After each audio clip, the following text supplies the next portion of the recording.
Bonsoir à tous, bienvenue à ce flash d'information. Ils sont des acteurs de premier plan dans la lutte contre la COVID-19 pour encourager leurs efforts. Le ministre-gouverneur Robert Begré-Mambé s'est rendu ce samedi au poste de contrôle et corridor pour une remise de matériel et de dons aux forces de défense et de sécurité. 3 corridors ont été visités. Les dons d'un coût global de 35 millions de francs CFA ont été distribués simultanément dans tous les 8 corridors d'accès au Grand Abidjan. La crise sanitaire que vit notre pays a impacté, vous le savez, tous les secteurs d'activité. Le secteur du vivrier n'est pas épargné. Comment justement ce secteur vit-il? Notez et surtout comment ce secteur s'organise. Ce secteur qui a durement été éprouvé lors de la mesure du couvre-feu peut aujourd'hui pousser un ouf de soulagement avec la levée du couvre-feu sur toute l'étendue du territoire national. C'est ce que nous explique Sephora Zegui dans ce reportage. Yamoussoukro, 6 heures du matin. Ces camions 10 tonnes en provenance de Boisflé sont en partance pour Abidjan. Ignames, bananes, avocats et autres vivriers sont chargés à bord de ces poids lourds. Direction Abidjan, une si longue attente. Ma marchandise doit quitter derrière Boisflé à Tofla. Mais jusqu'à présent, ce n'est pas encore arrivé.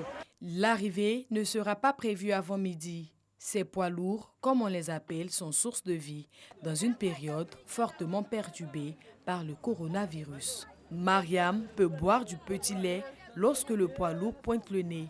Le marché Gouro, point d'arrivée. Les revendeurs se disputent les meilleurs produits avant d'engager toute discussion avec Mariam. Les étalagistes sont également au rendez-vous pour le partage de la manne venue de Boisflé. L'attente a été longue, mais l'essentiel, c'est que la marchandise soit là. Le prix à payer est souvent lourd. L'activité a pris un coup sous les effets pervers de la pandémie de la COVID-19. Moi, avant, quand je venais pour moi, que je décharge là, je gagne ce que je veux. Au maximum, 200, 150, ça varie. Rareté rime souvent avec cherté. Avant, quand on venait ici, on avait vraiment l'embarras du choix. Les marchandises étaient vraiment versées. Pendant 500 000 francs, tu pouvais t'en sortir avec toute une semaine. Mais maintenant, on va tout à l'heure un petit régime, même à 3 000. Il y a une semaine, le gouvernement donnait une réponse partielle à leurs préoccupations. Le couvre-feu a été levé à l'intérieur du pays. Ces grossistes de vivriers ont noté une amélioration. Il y a une amélioration. On charge le même jour matin, jusqu'à 23 h on est arrivé, on gare. Au lieu de faire 3 jours, maintenant on fait 2 jours.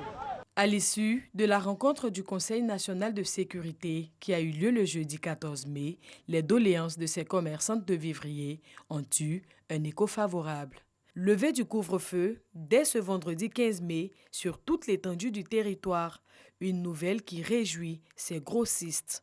Maintenant, ça nous arrange. Mais oui, ils ont supprimé maintenant le couvre-feu. On vend bien et ça va bien. Au marché Gouro, l'espoir est de retour. Le vivrier si précieux qui peut faire oublier en partie le coronavirus pourra désormais circuler librement et dans le temps. À l'étranger, la Chine n'a pas perdu de temps. Le pays est bien engagé dans la course au vaccin contre la COVID-19. Aujourd'hui, 5 vaccins différents sont en phase de test sur des humains, dont plusieurs déjà en phase 2. Autrement dit, sur un groupe plus large, après une première phase sur une certaine personne.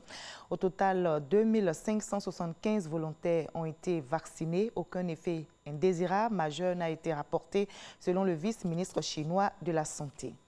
Félicien Kabuga, considéré comme le financier du génocide au Rwanda, qui fit au moins 800 000 morts en 1994 d'après l'ONU, a été arrêté dans la matinée de ce samedi 16 mai près de Paris. Le parquet général indique qu'il résidait dans cette région parisienne sous une fausse identité. L'homme d'affaires, considéré donc comme le financier du génocide au Rwanda, était activement recherché par la justice internationale depuis 25 ans. Les États-Unis avaient même promis une récompense pouvant aller jusqu'à 5 millions de dollars pour sa capture. Au Zimbabwe, la police avait arrêté 3 femmes mercredi dernier. Parmi elles, la plus jeune députée d'opposition du pays. Ces militantes manifestaient dans une banlieue d'Harare, demandant au gouvernement plus d'efforts pour répondre à la faim dans les quartiers pauvres de la capitale. Ces femmes ont été amenées dans un commissariat. Elles ont été retrouvées le lendemain après avoir subi plus de 24 heures d'agression et d'humiliation. La police et le gouvernement nient toute implication dans ces actes d'agression.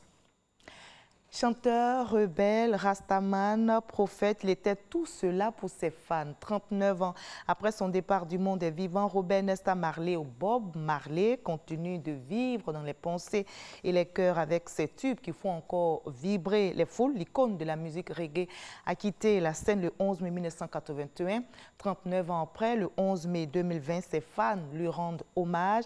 Hélas, en pleine pandémie, et on va en parler avec une figure du rastafarisme en Côte d'Ivoire, Naphtali. Il se fait appeler le soldat de Jah. Il est artiste et arrangeur. On se retrouve à 20h à tout à l'heure.